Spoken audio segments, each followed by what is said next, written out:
Veterans in substance abuse.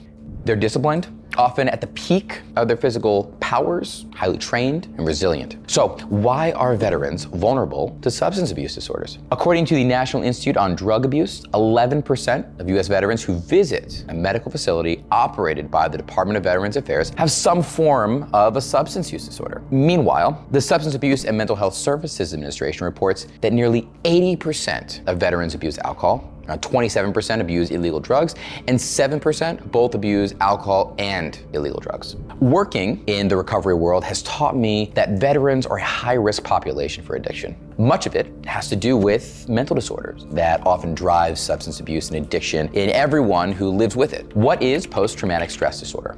Post-traumatic stress disorder, better known as PTSD, is a trauma disorder. Developing in the wake of witnessing or surviving a traumatic event, PTSD sometimes can take years to appear, but when it does, it's often devastating. Severe, crippling anxiety, flashbacks, intrusive thoughts, panic disorders, nightmares. PTSD is a very difficult disorder to live with. Let me just say for the record that PTSD is a condition that doesn't necessarily affect everyone who's survived or experienced trauma. Mental disorders, though, don't discriminate, especially PTSD. It's got nothing to do with physical strength or toughness or anything. Veterans and PTSD.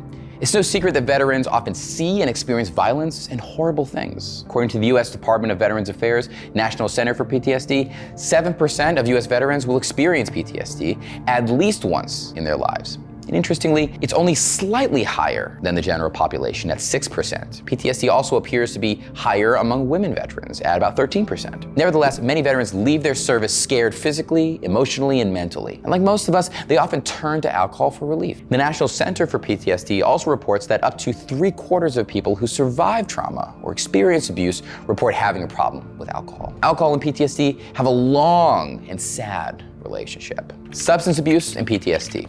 Ever heard the expression, I drink to forget? It's exactly like why people struggle with PTSD often turn to drugs like alcohol. The thing is, alcohol kind of works. Chemically, it helps us relax, loosen our inhibitions, and helps us block out the intrusive thoughts and memories PTSD causes. However, like all drugs, alcohol works until it stops working. It's easy to build up a tolerance to alcohol, meaning that if you're drinking to forget, you'll have to drink more and more alcohol to have the same effect. Drinking increasingly larger amounts of alcohol is hard on your body and will eventually make you dependent on alcohol, meaning you'll start to feel alcohol withdrawals when you're not drinking. Alcohol abuse and PTSD really feed off of each other, making each other worse. In many fields, we call this a dual diagnosis. Eventually, the combination can lead to serious, even deadly problems. If you're struggling with substance abuse and a trauma disorder like PTSD, you're likely feeling alone and misunderstood, and you're not alone. My name's Jeremy Arts, and when I helped build the programs here at the Edge Treatment Center, I made sure we focused on dual diagnosis treatment. It's a very common condition, and although